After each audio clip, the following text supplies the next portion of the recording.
Hi hello. അപ്പം ഞാനിന്ന് വന്നിട്ടുള്ളത് ഒരു ലേസ് ചാർട്ടുമായിട്ടാണ്.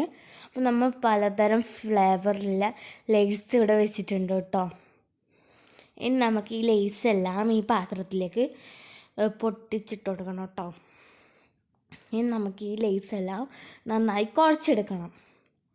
നല്ലോണം കുഴിച്ചെടുക്കണേ. നല്ല പൊടി രൂപത്തിൽ വേണം ഇത് കുഴച്ചെടുക്കാൻ വേണ്ടിയിട്ട്. ഇനി നമുക്കിതിലേക്ക് ആവശ്യത്തിനുള്ള ഉള്ളി, മല്ലിച്ചപ്പ്, തക്കാളി, പിന്നെ നാരങ്ങയുടെ ഒരു പീസ് കൂടെ ഇതിലേക്ക് പിഴിഞ്ഞൊഴിക്കണം. നന്നായി പിഴിഞ്ഞൊഴിച്ചിട്ട് നന്നായി കുഴച്ചെടുക്കണം. നന്നായി കുഴക്കണം കേട്ടോ. ഇതാണ് നമ്മുടെ ലേസ് ചാർട്ട്. എനിക്കിപ്പം തന്നെ കാണുമ്പോൾ തന്നെ വായിന്ന് വെള്ളം പൊട്ടുന്നു കേട്ടോ.